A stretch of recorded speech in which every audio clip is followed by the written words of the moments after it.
पैसा कमाना एक कला है, लेकिन उसे समझना एक मानसिक खेल है, और इस खेल में जीतने वाले बहुत कम होते हैं। जरा सोचिए, दो लोग एक जैसी नौकरी करते हैं, एक ही उम्र के हैं, लेकिन एक जिंदगी भर पैसों के पीछे भागता है और दूसरा धीरे धीरे अमीर बन जाता है। फर्क कहाँ है? न तो पढ़ाई में, न ही मेहनत में। असली फर्क है पैसे को लेकर सोच में। हम मानते हैं कि पैसा केवल कमाने और बचाने की चीज है, लेकिन मॉर्गन हाउसल कहते हैं कि पैसा असल में हमारी मानसिकता का आईना है। द साइकोलॉजी ऑफ मनी सिर्फ एक फाइनेंस की किताब नहीं है, ये हमारे दिमाग की उन खामोश गलियों में झांकती है जहां से हमारा हर आर्थिक फैसला निकलता है। ये किताब हमें सिखाती है कि पैसा कैसे सोचता है, कैसे बढ़ता है, और कैसे बहुत से लोग इसे समझे बिना ही जिंदगी भर इसके पीछे भागते रहते हैं। हर इंसान का पैसा कमाने का तरीका अलग होता है, लेकिन पैसे के साथ उसका बर्ताव, डर, लालच, धैर्य, ईर्ष्या, ये सब इंसानी फितरत से चलता है, न कि एक्सेल शीट से। तो आइए आज से हम पैसे को सिर्फ एक सिक्का नहीं, बल्कि एक सोच की तरह देखना शुरू करें, क्योंकि जब सोच बदलती है तभी किस्मत भी बदलती है। Chapter 1, no one's crazy. हर इंसान पैसे के बारे में अलग तरह से सोचता है, क्योंकि हर किसी का अनुभव अलग होता है।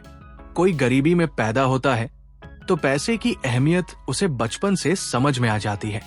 कोई अमीर घर में पलता है तो उसके लिए पैसा बहुत आम चीज लगती है।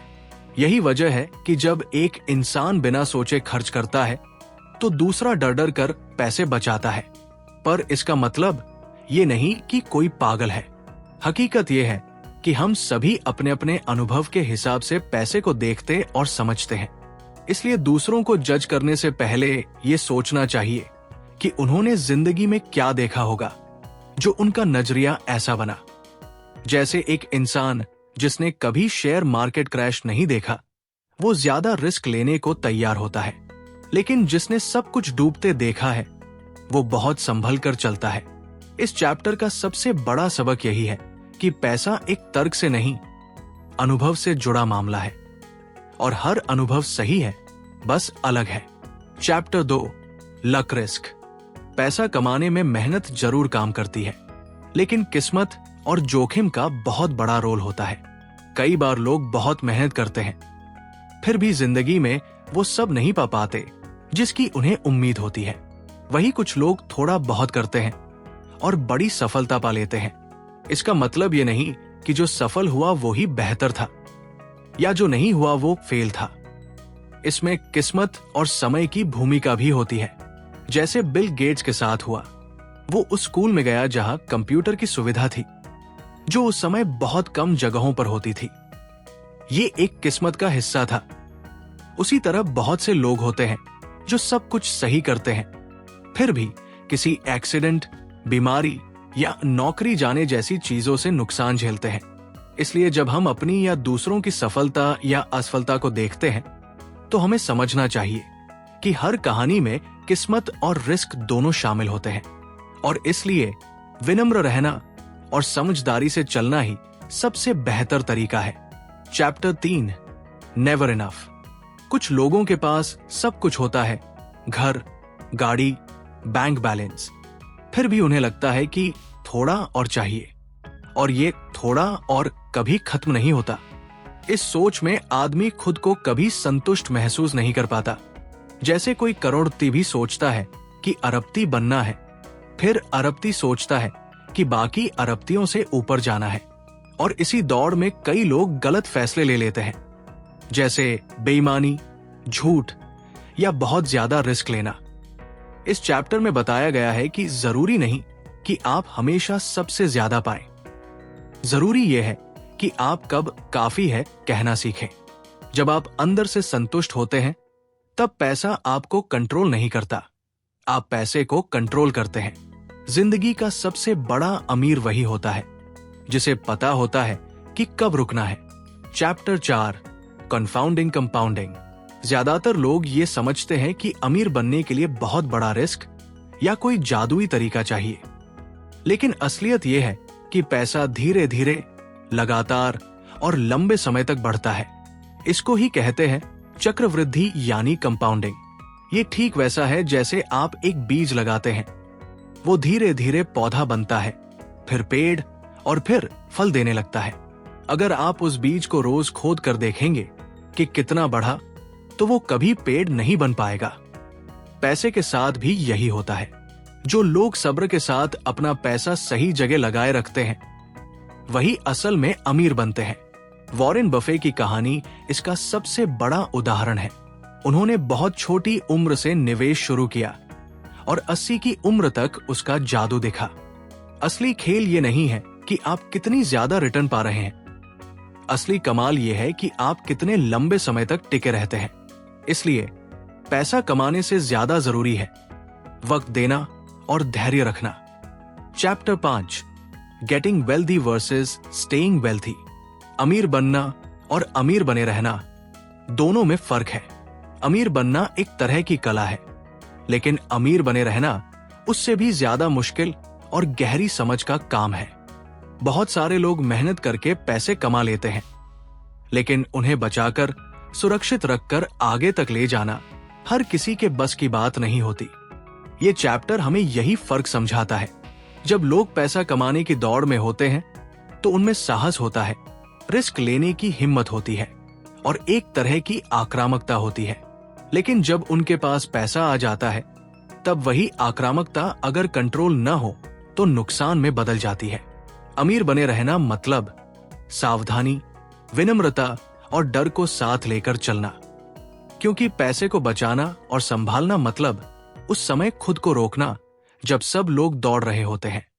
बहुत से लोग इसीलिए हार जाते हैं क्योंकि उन्हें लगता है कि अब सब कुछ मिल गया है, अब कुछ गलत नहीं हो सकता।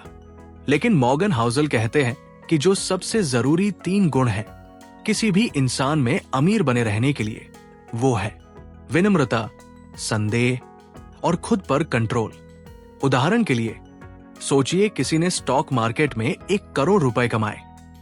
अब अगर वो सोचता है कि वो हमेशा सही रहेगा और बिना रिसर्च के, बिना सोचे समझे 2 गुना 3 गुना रिस्क लेने लगे, तो शायद अगले ही साल वो सब कुछ खो सकता है। कई बार इंसान को ये लगने लगता है कि वो जो भी करेगा वो सही होगा, लेकिन इतिहास बताता है कि ज्यादातर लोग पैसे की ऊंचाई तक पहुंचने के बाद गिर जाते हैं क्योंकि वो खुद को अजेय समझने लगते हैं। इसलिए असली समझदारी उस इंसान में होती है जो तब भी सतर्क रहता है जब सब कुछ सही चल रहा हो। अमीर बने रहना मतलब गलती की गुंजाइश, रूम फॉर एरर को जगह देना। अपने हर फैसले में ये मानकर चलना कि हो सकता है कुछ गलत हो जाए। इसलिए तैयारी हमेशा रहनी चाहिए। चाहे आपने कितनी भी दौलत बना ली हो, अगर आप में धैर्य, सावधानी और इतना काफी है कहने की समझ नहीं है, तो वो सब कभी भी हाथ से जा सकता है।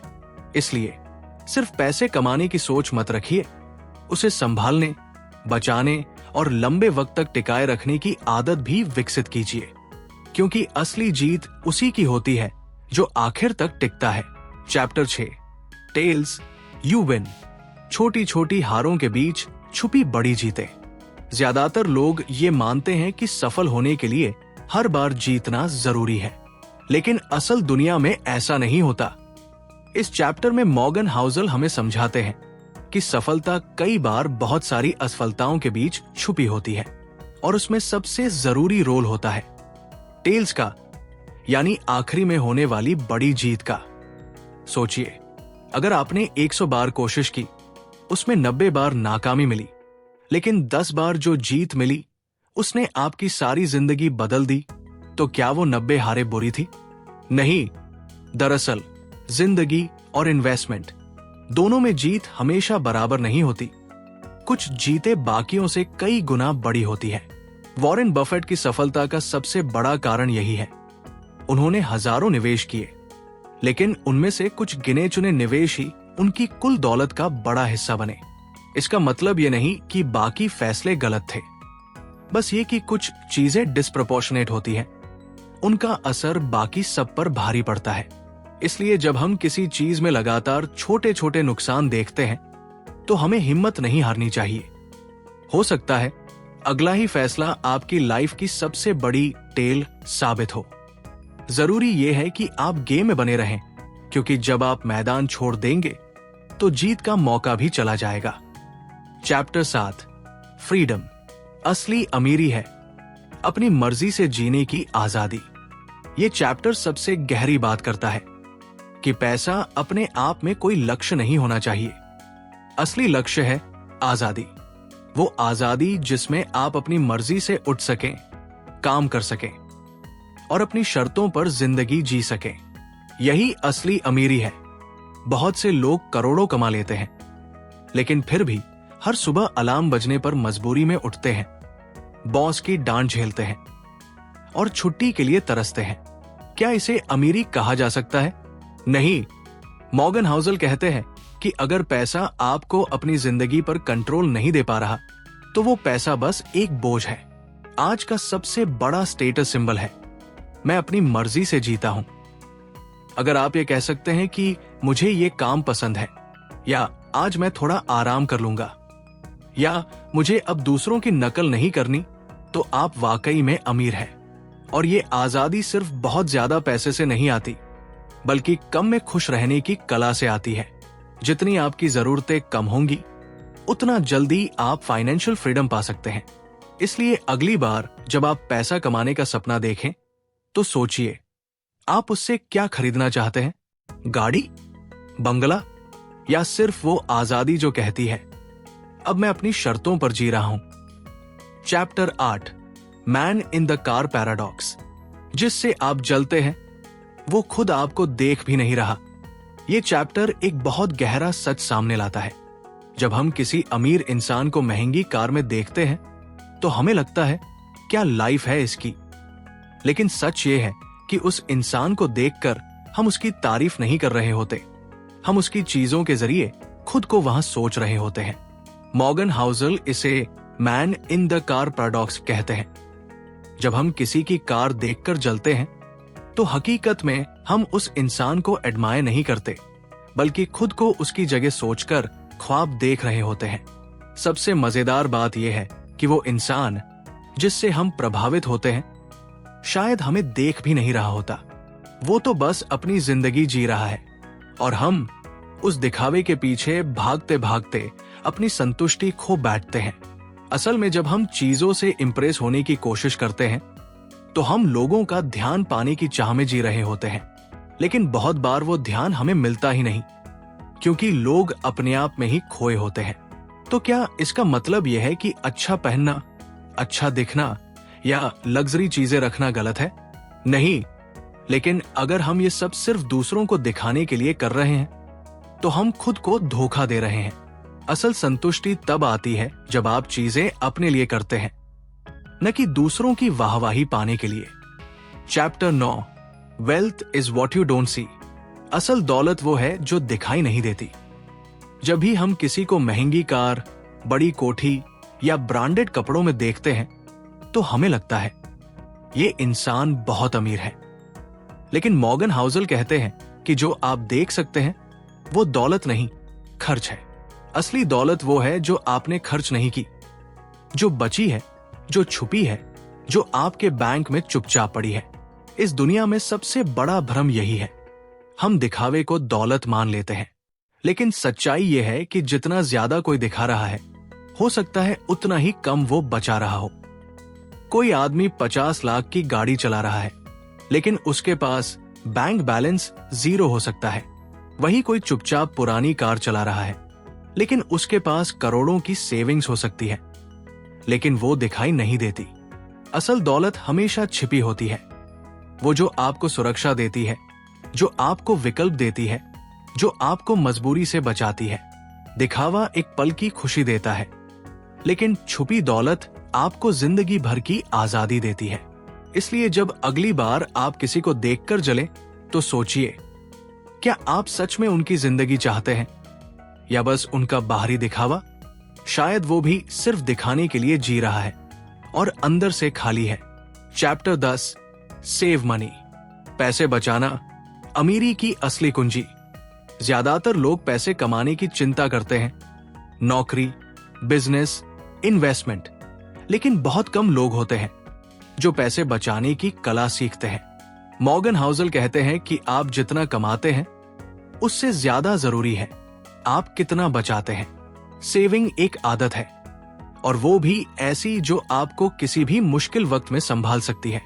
ये एक तरह का बफर है, आपकी जिंदगी की सुरक्षा कवच।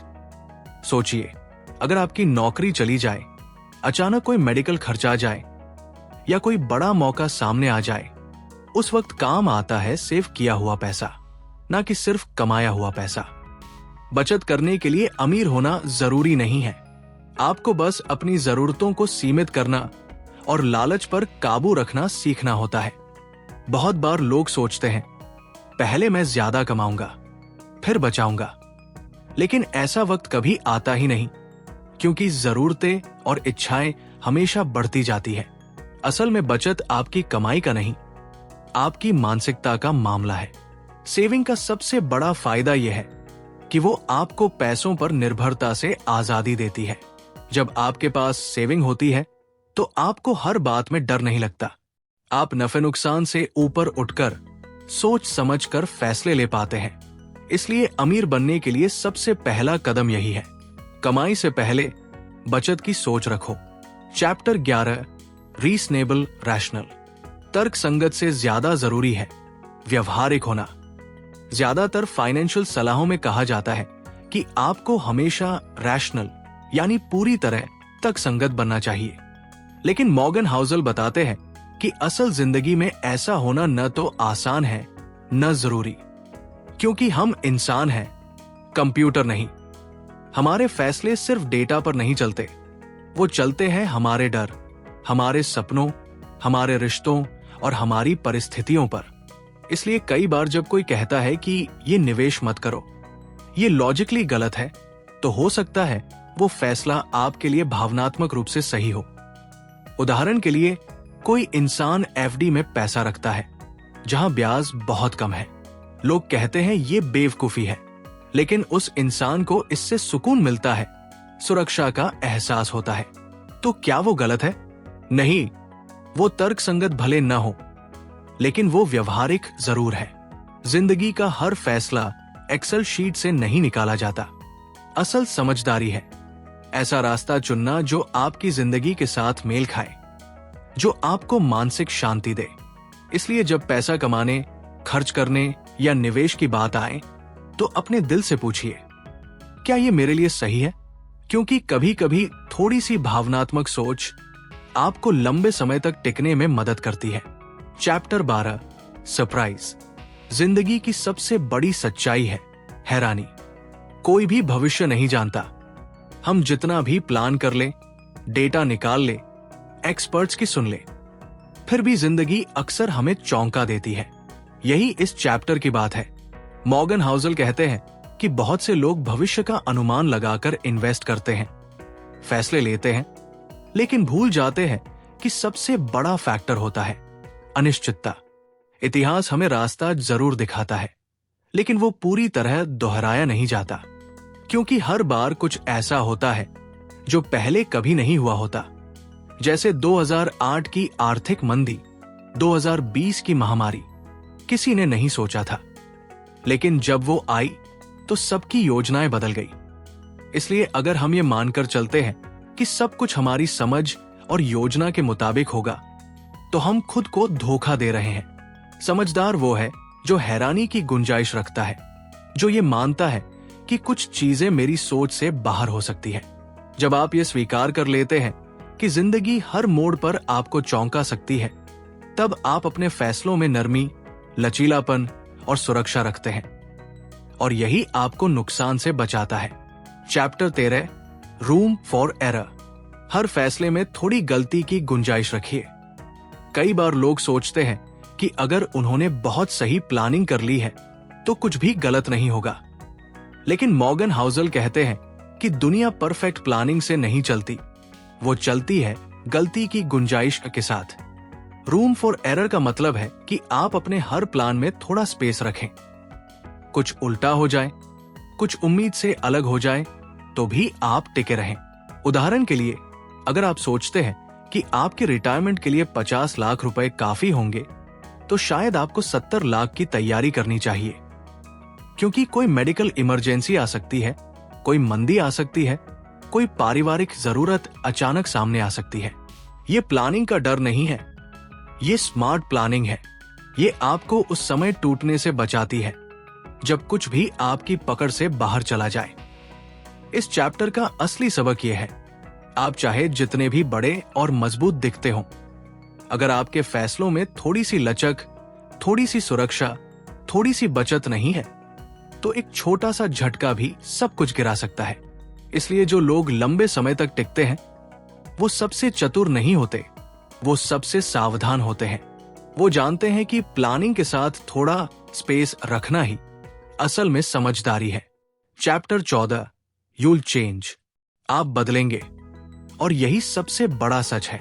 ज्यादातर लोग जब भविष्य की योजना बनाते हैं, जैसे रिटायरमेंट प्लान, निवेश या जिंदगी के बड़े फैसले, तो वो मानकर चलते हैं कि उनकी पसंदें, सोच और जरूरतें वैसी ही रहेंगी जैसी आज है। लेकिन मॉर्गन हाउसल कहते हैं कि ये सबसे बड़ी भूल है, क्योंकि हम बदलते हैं हर कुछ सालों में, धीरे धीरे, चुपचाप। जो चीज आज बहुत जरूरी लगती है, हो सकता है 5 साल बाद वो बिल्कुल मायने न रखे। जिस नौकरी के लिए आज जान दे रहे हैं, वो कल बोझ लगने लगे। जिस घर या शहर के लिए आज तरस रहे हैं, कल वही जगह घुटन लगने लगे। असल बात यह है कि हम भविष्य की प्लानिंग करते हैं, लेकिन उस इंसान के लिए जो अभी तक बना ही नहीं है, क्योंकि भविष्य में आप वही नहीं रहेंगे जो आज है। इसलिए फाइनेंशियल प्लानिंग हो, रिश्तों के फैसले हो या करियर की दिशा, उसमें थोड़ी लचक, थोड़ी गुंजाइश छोड़नी चाहिए। क्योंकि जब आप बदलेंगे तो आपको उस बदलाव को अपनाने का मौका मिलना चाहिए। और इस बात को समझ लेना कि मैं बदलूंगा, आपको आज की तुलना और बेचैनी से आजाद करता है। क्योंकि फिर आप दूसरों से कम या ज्यादा नहीं, बस खुद के बेहतर वर्जन की तरफ बढ़ते हैं। चैप्टर 15, नथिंग्स फ्री, जिंदगी में कुछ भी मुफ्त नहीं मिलता। इस दुनिया में हर चीज की कोई कीमत होती है, चाहे वो पैसा हो, सफलता हो, प्यार हो या आजादी। और सबसे हैरानी की बात यह है कि वो कीमत कई बार दिखती नहीं है, लेकिन चुकानी हर किसी को पड़ती है। मॉर्गन हाउसल इस चैप्टर में समझाते हैं कि जब हम कोई चीज हासिल करते हैं, जैसे तेज पैसा, बड़ा रिटर्न या जल्दी तरक्की, तो उसकी कीमत अक्सर बाद में सामने आती है, जैसे तनाव, डर, घाटा, रिश्तों की दूरी या खुद से दूरी। इन्वेस्टमेंट की भाषा में कहें तो हर फायदा एक कॉस्ट लेकर आता है। वो कॉस्ट होती है सहनशीलता, धैर्य और कई बार घबराहट को झेलने की ताकत। लोग पूछते हैं, स्टॉक मार्केट में निवेश करें या नहीं? असल सवाल यह होना चाहिए, क्या मैं उसकी कीमत चुकाने के लिए तैयार हूं? क्योंकि वहां की कीमत है उतार चढ़ाव सहना, कभी कभी रात की नींद खो देना और सालों तक बिना नतीजे के इंतजार करना। हर इंसान को यह समझना जरूरी है कि कुछ भी अगर सच्चा और बड़ा है, तो उसकी कोई ना कोई मेंटल, इमोशनल या फिजिकल कॉस्ट जरूर होगी। इसलिए जब भी आप कोई फैसला लें, पैसा, करियर या रिश्तों से जुड़ा, तो खुद से यह सवाल जरूर पूछिए, क्या मैं इसकी कीमत चुकाने को तैयार हूं? क्योंकि कुछ भी फ्री नहीं है, और जो लगता है फ्री है, शायद वो सबसे महंगा सौदा निकले। चैप्टर 16, यू मी, आप और मैं, हम एक जैसे नहीं हैं। इस दुनिया में हर इंसान की सोच अलग होती है, लेकिन जब बात पैसे और निवेश की आती है, तो हम अक्सर दूसरों को देखकर अपने फैसले लेने लगते हैं। मॉर्गन हाउसल इस चैप्टर में कहते हैं कि दूसरे की जिंदगी देखकर अपनी दिशा तय करना सबसे बड़ी भूल है। क्यों? क्योंकि आप और वो इंसान एक जैसे नहीं हैं। आपकी कमाई, आपकी जरूरतें, आपकी प्राथमिकताएं और आपका डर, सब कुछ अलग है। हो सकता है कोई इंसान रोज ट्रेडिंग करता हो और पैसे कमा रहा हो, लेकिन वो उसकी रिस्क लेने की ताकत है। अगर आप वैसा ही करें और हर रात डर के साथ सोएं, तो वो आपको नहीं, सिर्फ नुकसान देगा। लोगों के फैसले उनके बैकग्राउंड, उम्र, लाइफस्टाइल और लक्ष्य पर आधारित होते हैं। लेकिन जब आप सोशल मीडिया या यूट्यूब पर किसी की कहानी सुनते हैं तो आप उसका सिर्फ फ्रंट कवर देखते हैं, पूरी किताब नहीं। इसलिए सबसे जरूरी है खुद को समझना। आपका पैसा कैसे काम करे, इसका जवाब आपके अंदर है, बाहर नहीं। दूसरों से सीखिए, लेकिन उनकी कॉपी मत बनिए, क्योंकि जो रास्ता उनके लिए सीधा है वो आपके लिए गड्ढों से भरा हो सकता है। और सबसे अहम बात, आपके और मेरे क्यों अलग है, तो हमारे कैसे भी अलग ही होंगे। Chapter 17, the seduction of pessimism, निराशावाद का आकर्षण। इस चैप्टर में मॉर्गन हाउसल बताते हैं कि दुनिया में नकारात्मक सोच, नेगेटिव थिंकिंग लोगों को जल्दी पकड़ती है। जब कोई कहता है सब कुछ बर्बाद होने वाला है तो लोग तुरंत ध्यान देते हैं, लेकिन जब कोई कहता है सब ठीक हो जाएगा तो लोग उसे नजरअंदाज कर देते हैं। क्यों? क्योंकि डर ज्यादा असरदार होता है। डर बेचता है, डर सुनाई देता है, डर शेयर किया जाता है। अखबार की हेडलाइन बनती है, बाजार गिरा, नोटबंदी आई, आर्थिक संकट आया, क्योंकि नकारात्मक खबरें ज्यादा बिकती है। लेकिन सच्चाई यह है कि दुनिया धीरे धीरे बेहतर भी हो रही है, सिर्फ उसका शोर नहीं होता। उदाहरण के लिए, गरीबी पहले से कम हुई है, मेडिकल सुविधाएं बढ़ी है, टेक्नोलॉजी ने जिंदगी आसान की है, लेकिन हम सिर्फ नुकसानों की खबरों में उलझे रहते हैं और उसी से अपने भविष्य के फैसले लेने लगते हैं। मॉर्गन समझाते हैं कि जब बात पैसे की आती है तो निराशावाद से ज्यादा खतरनाक कुछ नहीं होता, क्योंकि डर आपको मौके से दूर कर देता है। वो आपको कंफर्ट जोन में बंद कर देता है और धीरे धीरे आप वही सब खोने लगते हैं जो आपने कभी हिम्मत से कमाया था। इसलिए समझदार वो नहीं जो हर वक्त खतरे की बात करे। समझदार वो है जो जोखिम को समझकर फिर भी आगे बढ़े। डर को सुनिए, लेकिन सिर्फ सलाह की तरह, सच की तरह नहीं। Chapter 18, when you'll believe anything. जब इंसान कुछ भी मानने लगता है, जब जिंदगी मुश्किल होती है, जब जवाब नहीं मिलते, जब सब कुछ उलझा हुआ लगता है, उस समय इंसान कुछ भी मानने को तैयार हो जाता है। मॉर्गन हाउसल कहते हैं कि जब हमारे आसपास अनिश्चितता बढ़ती है तो हमारा दिमाग सुरक्षा की तलाश करता है और अक्सर ऐसे विचारों से भर जाता है जो सच नहीं होते लेकिन सुकून देते हैं। उदाहरण के लिए, जब बाजार गिरता है तो लोग मानने लगते हैं कि अब सब खत्म हो गया है। जब नौकरी जाती है तो लगता है मैं फेल हो गया।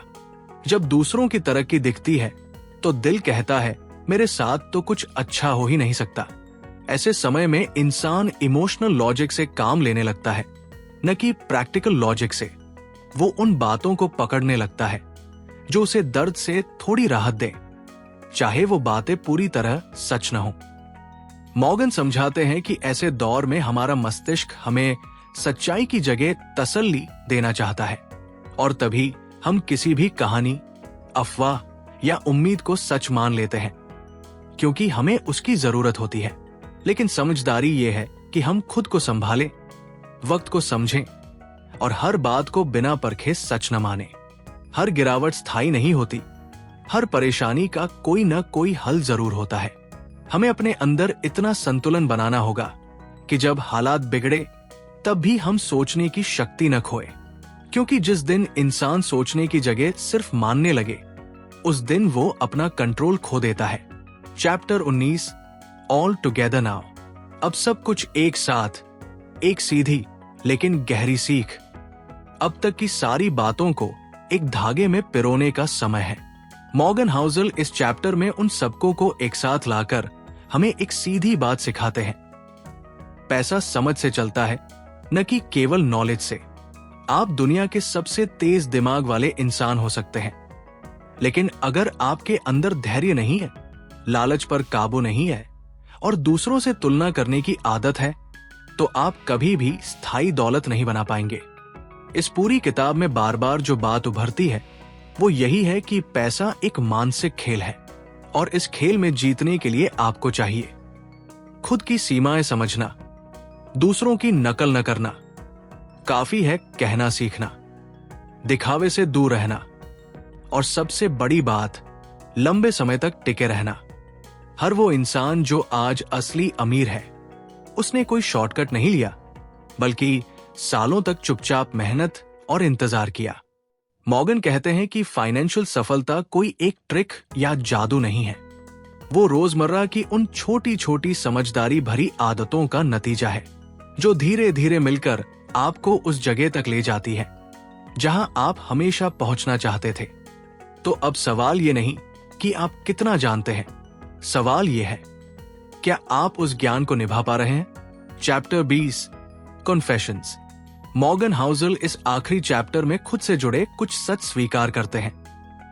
न कोई दिखावा, न कोई मास्टर प्लान, बस एक इंसान की सीधी और सच्ची बातें। वो कहते हैं कि उन्होंने खुद भी कई बार पैसों को लेकर गलत फैसले लिए हैं और कई बार वो भी दूसरों की नकल करने लगे थे, बिना ये सोचे कि उनकी जिंदगी, उनकी जरूरतें और उनका रास्ता अलग है।